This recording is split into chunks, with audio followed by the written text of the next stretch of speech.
In the far reaches of the cosmos, where empires rise and fall with the flick of a cosmic entity's hand, a peculiar tension began to stir.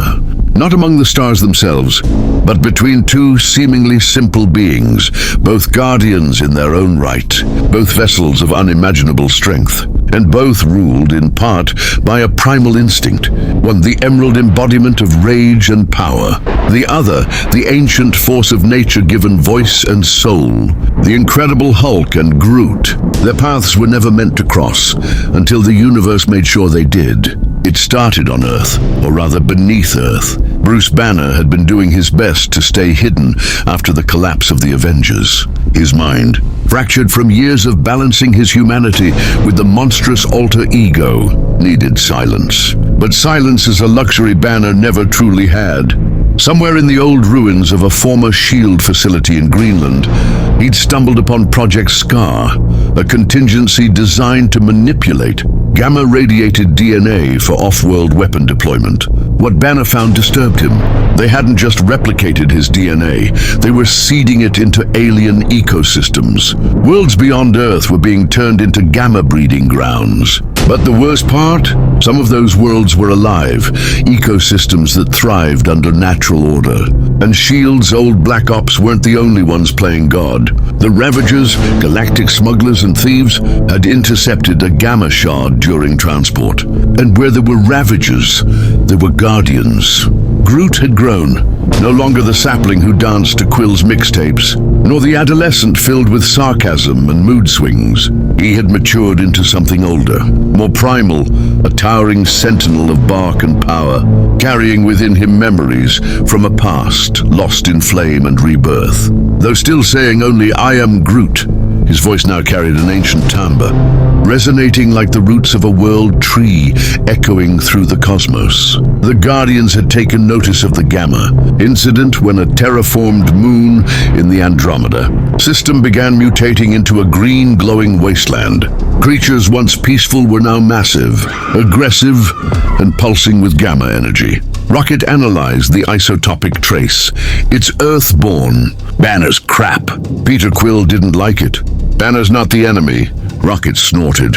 Tell that to the moon, or to the 12 species that now have claws the size of freighters. So Groot, with Rocket and Mantis in tow, was sent ahead to investigate a gamma surge on 09, a sentient jungle world known for its symbiotic flora. But what they didn't know was that Hulk was already there. When Banner traced the final signal of the gamma tech, it led him to 09. It was the last known drop point. Banner had hoped to reach it quietly, analyze the damage, and destroy any remaining traces. But the Hulk had other ideas. The planet spoke to Hulk, its vines twisted with life. Its air hummed with the pulse of a beating heart. 09 reminded Hulk of Sakaar, another place, where he had once found freedom in battle, but also pain, rage, and betrayal. He wandered through its living jungles, unsure whether he was intruding or being welcomed. The jungle responded. It liked him. Trees bowed. Earth shifted. The planet whispered to Hulk, speaking in pulses and rhythms. In a way, 09 understood him. That's when Groot landed. Groot approached the jungle gently. He could feel it. Something was wrong. The balance was off. The planet's natural growth had turned erratic, wild, aggressive. Its vines surged like angry veins, its roots lashed at the sky. And in the center of it all, Groot sensed him. "I am Groot," he said solemnly. Rocket on comms translated. "He says he feels the gamma, and it's angry." Then they saw him. Hulk stood beside a glowing crater, skin pulsing with green fury, muscles swollen as though he were fused with the jungle itself. His eyes glowed, not just with rage but confusion. Groot took a step forward, arms out peacefully. "I am Groot." But Hulk's world had grown quiet, isolated for too long. He heard threats in every branch and lies in every whisper. When the roots of the jungle began to animate around Groot, protecting him instinctively, Hulk saw it as aggression. His lips parted in a low growl. "Leave Hulk alone." Groot did not back away. He reached out, and the earth shook. Scene V, when nature meets fury. Rocket's voice screamed in Mantis's ear. "Abort, Groot, back off! Banner's not in charge." But Groot, proud and ancient, was not one to flee. He stood firm, the bark along his arms thickening, branches extending into spiked defenses. Not to attack, but to defend. Zeron 9 had chosen him too, and he would not allow this corrupted force to desecrate it further. Hulk pounded his fists against the ground, sending shockwaves through the jungle. I warned you. Groot's bark darkened, absorbing the gamma radiation in the air. It hissed against his body like acid, but he did not flinch. Then Hulk charged. Rocket barely managed to scramble the ship to hover mode, preparing for evac. We've got a serious problem. Hulk's gone primal. Groot's digging in. If we don't stop this, one of them, maybe both, are going to bring this whole planet down. And so, two beings, one forged by science and pain, the other born of stars and soil, prepared to clash, not as heroes or villains, but as forces of nature. In the jungle world screaming with energy, it was rage versus resilience, fist versus root, Hulk versus Groot, and the universe held its breath. Zeron 9 trembled as the first blow landed. Hulk's punch collided with Groot's hardened, bark-like chest with a sound, like a mountain cracking open. Trees nearby exploded from the sheer force of the shockwave. The jungle screamed, a chorus of distressed flora, reacting to the violence infecting its sacred soil. Groot skidded backward, his feet digging trenches into the earth. His body groaned like an old tree in a storm, but he did not fall. Instead, he lunged, arms elongating, twisting mid-air into massive wooden fists, like warhammers forged from ancient roots. They slammed into Hulk's shoulders, forcing the green behemoth to one knee. But Hulk grinned. Big tree hit hard, he growled. Good. He leapt up with impossible speed, grabbed one of Groot's extended limbs, and swung him across the clearing like a rag doll. Groot slammed into a stone cliffside, cratering it, before rebounding with serpentine grace. The impact barely slowed him down. His bark was cracking, yes, but already regrowing, healing. I'm Groot, he rumbled, towering now, arms wide like a living forest. From his back burst hundreds of wooden tendrils, like the reaching roots of Yggdrasil itself. They wrapped around Hulk like a net of living vines, digging deep into the soil and sky. But Hulk's rage only surged. He flexed once, and the entire vine net shattered. Groot staggered as Hulk tore through, his fists glowing green, steam rising from his body. The gamma radiation in the air seemed to feed him, making him stronger with every second. Groot retreated deeper into the jungle. He knew he couldn't outpunch Hulk, but here, among the roots, the trees, the lifeblood of Zeron 9, he was more than bark and limbs. He was part of the planet. He raised his arms to the sky. The trees responded. From the forest rose massive wooden sentinels, ancient flora, awakened from slumber, towering forms like titanic ents. Groot did not speak. He only pointed toward Hulk. The green Goliath didn't hesitate. He charged.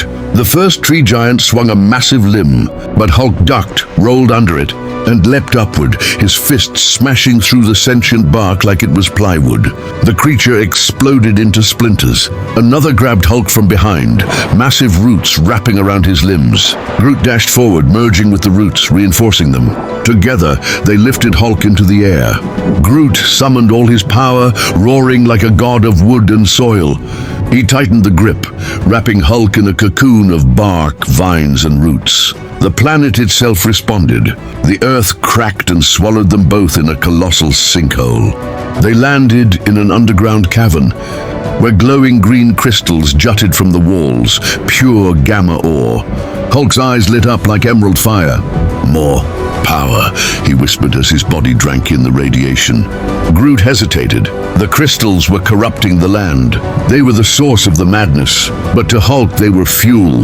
No, Groot said softly, stepping between Hulk and the largest shard. I am Groot. Hulk bared his teeth. You can't stop me? He thundered forward. Groot spread his arms and transformed. His body expanded into a monstrous form of living wood, armored with thick bark, glowing with radiant blue-green veins of bioluminescent sap. He looked like the world tree incarnate. Every limb bristled with energy, every movement in sync with the planet's heartbeat.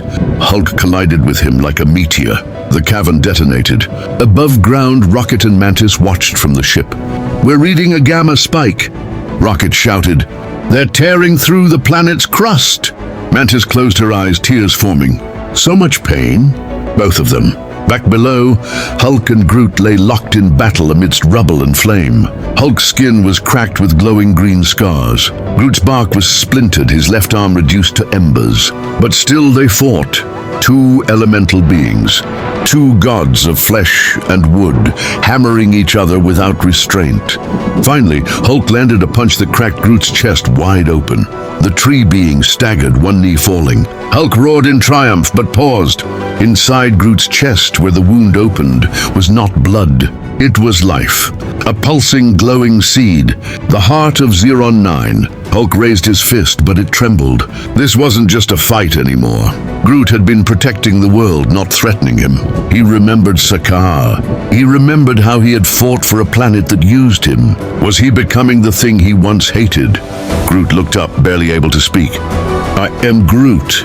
Hulk stepped back. And then a final tremor shook the chamber. The largest gamma crystal cracked and exploded. Hours later, Rocket found them. The jungle had quieted. The gamma surge was gone. The massive underground caverns had collapsed. And in the middle of a glowing crater sat Hulk, exhausted and unmoving. Beside him, a massive tree trunk, Groot, broken but alive, already regenerating. "Is it over?" Rocket asked. Hulk looked at him and whispered, "He saved it. The tree saved everything." Rocket looked at Groot and chuckled bitterly. "Yeah, he usually does." The Guardians took Groot back aboard their ship. Hulk didn't follow. He remained behind, kneeling in the dirt, his massive fists digging into the soil. Not in anger, in respect.